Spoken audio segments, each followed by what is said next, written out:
The dog without a collar.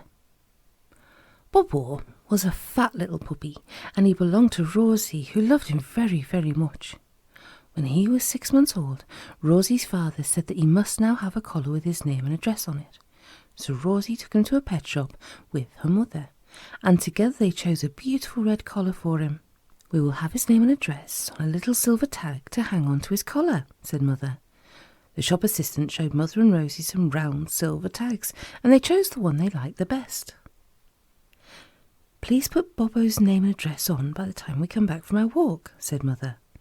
Sure enough, when they called at the shop again, the collar was ready, and neatly printed on the little round tag was Bobo, care of Rosie Brown, High Street, Benton.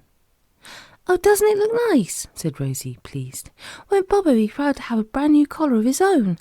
But Bobo wasn't at all proud or pleased. When Rosie buckled it round his neck, he wriggled and struggled to get away, and was as naughty as could be. "Oh, Bobo," said Rosie, disappointed, "why don't you like your lovely red collar? All dogs wear them, and see, I had your name and address put on this little round tag for you." But Bobo yelped and barked crossly, and when at last the collar was on, he did his best to bite it. But, of course, he couldn't because it was round his neck. "You shall only wear it when we go out, till you get used to it, if it bothers you," said Rosie kindly. So each night she took it off and popped it into a drawer. One night she forgot to put it into the drawer. She left it on the chair instead. Bobo saw it, and when he was alone he went up to it and snarled. "You horrid thing," he said. "You nasty collar. I've a good mind to chew you." He took it into his mouth and bit it hard. Then he heard someone coming, and he quickly ran to the kitchen with the collar and dropped it into a bucket under a sink. Wasn't it naughty of him? He thought no one would find it there. Next morning, Rosie looked everywhere for Bobo's collar, but it was nowhere to be seen. Bobo lay on his basket and said nothing. He was feeling very pleased to think that he wouldn't be able to wear that horrible collar that day. Father found it when he took the bucket to fill with water. "Rosie, Rosie," he cried, "here's Bobo's collar. It was in my bucket." "Well, however could it have got there?" said Rosie in surprise. "Bobo, come here. I'll put it round your neck." Bobo was angry. He made up his mind to bury his collar in the garden, where no one could find it, the next time he could get hold of it. 2 days later, as he was playing about the garden, his collar came off all by itself. Rosie hadn't buckled it properly, and it had come undone. Bobo was delighted. "Ruff!" he barked. "Now bury deep down in the earth, where no one will ever be able to find it again." He dug a big hole, dropped the collar down into it, and then covered it all over with earth. How pleased he was. "I'll go out for a walk by myself without a collar," he thought. "How jealous all the other dogs will be to see me without a collar." Off he went. He walked down the street with his head well up in the air, and when he met another dog he whoofed loudly. "Woof!" he said. "Why do you bother to wear a collar? I don't." "You'll wish you did sooner or later," said the dog scornfully. "You're silly." The next dog he met laughed at him. "Only puppies don't wear collars," he said. "I suppose you're a silly puppy still." Bobby went on, and when he had gone a very long way indeed, and he had turned his nose up at quite 20 dogs with collars, he thought it was time to go home again. But oh my goodness me, he didn't know the way back. He had been so busy making faces at the dogs he met that he hadn't noticed the way he had come. He felt very, very much afraid. "Oh dear," he said, looking all around. "I wonder which is the right way to go." He chose a road that looked like one he knew, but it was the wrong one, and soon poor Bobo found himself further and further still from his home. He yelped in fear and wondered what he should do. He saw a garden gate standing open, and he went into the garden to see if there was anything to eat there, for he really was getting very hungry. Suddenly he heard an angry voice shouting at him.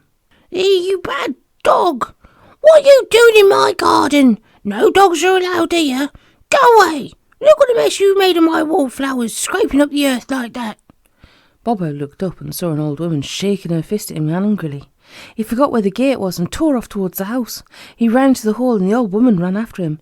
come out, she shouted. Oh, look at your muddy paw prints all over my clean hall. You bad, naughty dog. Just wait till I see who you belong to, and then I'll tell your master just how very bad you've been. Bobbo felt himself caught, and he stood trembling to see what would happen.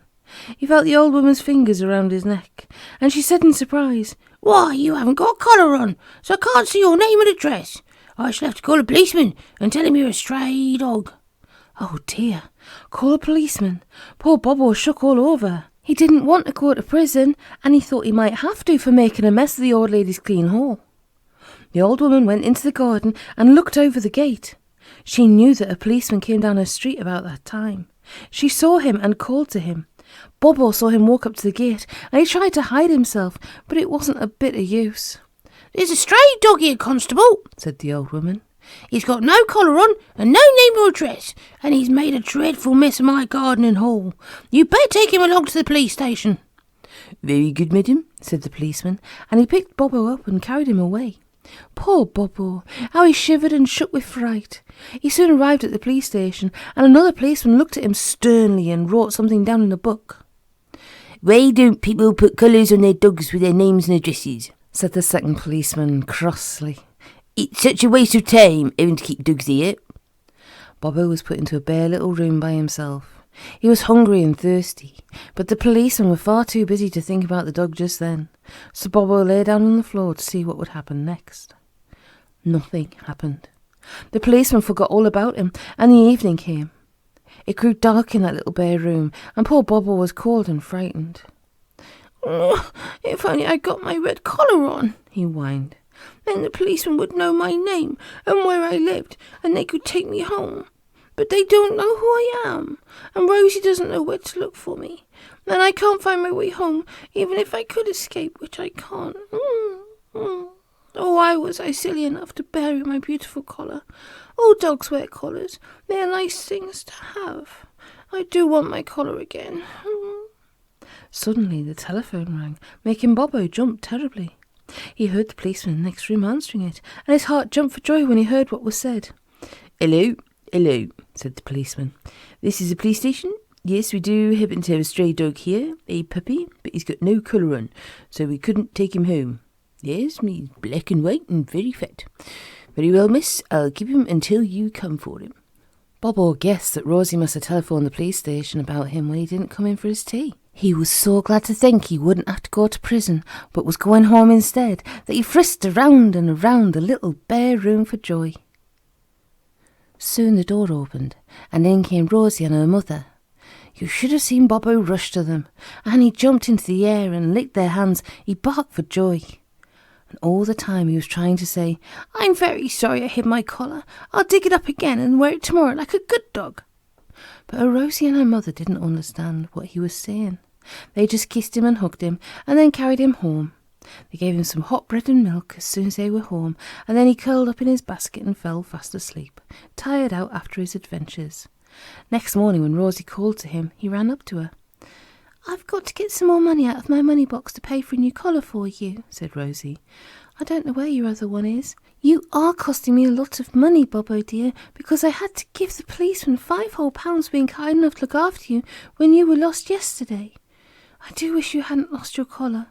If you had had it on, you would have been brought home as soon as you were lost, instead of having to go to the police station. Bobbo listened with his head on one side. He felt very much ashamed of himself. He ran to the garden and dug quickly where he had buried his collar. Soon he had found it, and he carried it in his mouth to Rosie and put it down at her feet. She was surprised. Oh, Bobby, you buried it, she said. Well, you've had your punishment, so I won't scold you any more. But I hope you'll be a good dog in future and wear your collar every day without making a fuss. Bobbo let Rosie put it round his neck. Then he licked her hand and barked. I'll be a good dog now and always wear my collar, he said. He kept his word, and Rosie never had to look for his collar ever again, because it was always round his neck, making him look very neat and smart. What an adventure he had!